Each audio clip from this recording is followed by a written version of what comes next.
Hi everyone, welcome to my channel.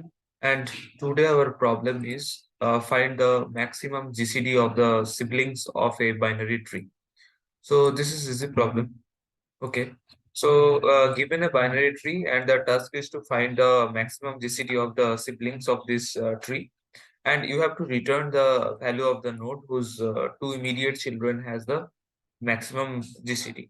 Okay, so suppose this is a node and it will have these child nodes, and if these two nodes will have the max GCD, then you have to return this node as answer.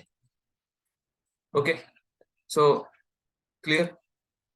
Okay, so let's go into the example part. Okay, so root is 4, left child 5, right 2, then its left is 3, right is 1, and the node of 3 has the left child as 6 and right child as 12. Okay, so for the above tree, the maximum GCD for the siblings is formed for the nodes 6 and 12 for the children of node 3. So output is 3 here. Okay, I think you got it. Okay, so I'm explaining the approach.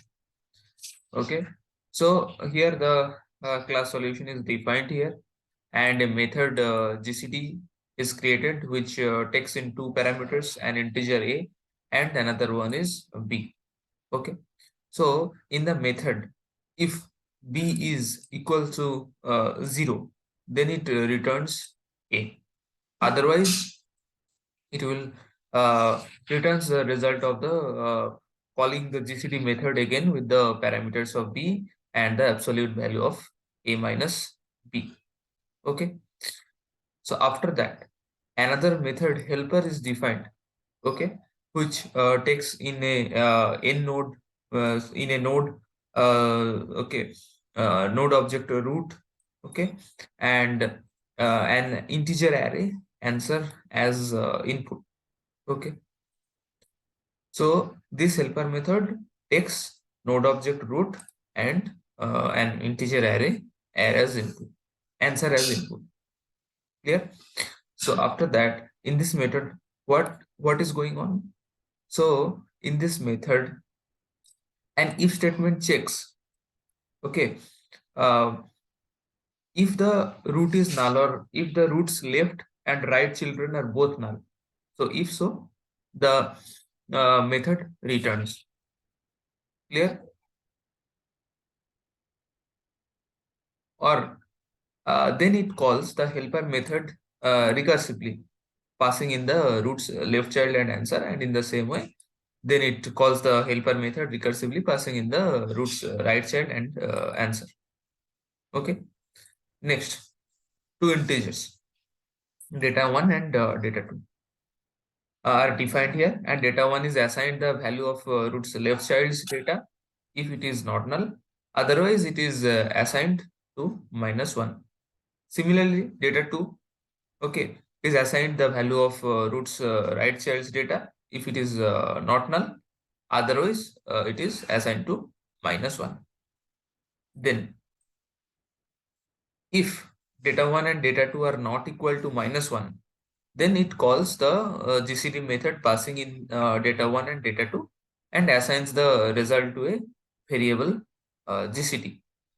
And if GCD is greater than answer 0, means answer 0 is the set of set to GCD and answer 1 is set to roots data here. If GCD greater than answer 0, then I have set answer 0 to GCD and answer 1 to root data. Clear? Yeah. So the another method max GCD is defined, which takes in a node object root as input, and integer array answer is defined and initialized with -1 and 0, and the helper method is called passing in root and answer, and the method returns the answer 1. So this appears to be solving a problem where you are given a binary tree and you need to find two nodes in the tree such that the GCD of the values of the nodes is maximum among all the possible pairs of nodes in the tree, and return the value of the second node. So the method helper is basically here called recursively, and it traverses the tree in a pre-order fashion. Okay, so it calls the GCD method on the left and right children of the current node and compares it with the current maximum GCD and updates the answer accordingly. So this is the approach. Okay, I think you got it. So do like, share, and subscribe. Stay tuned and keep coding. Thank you.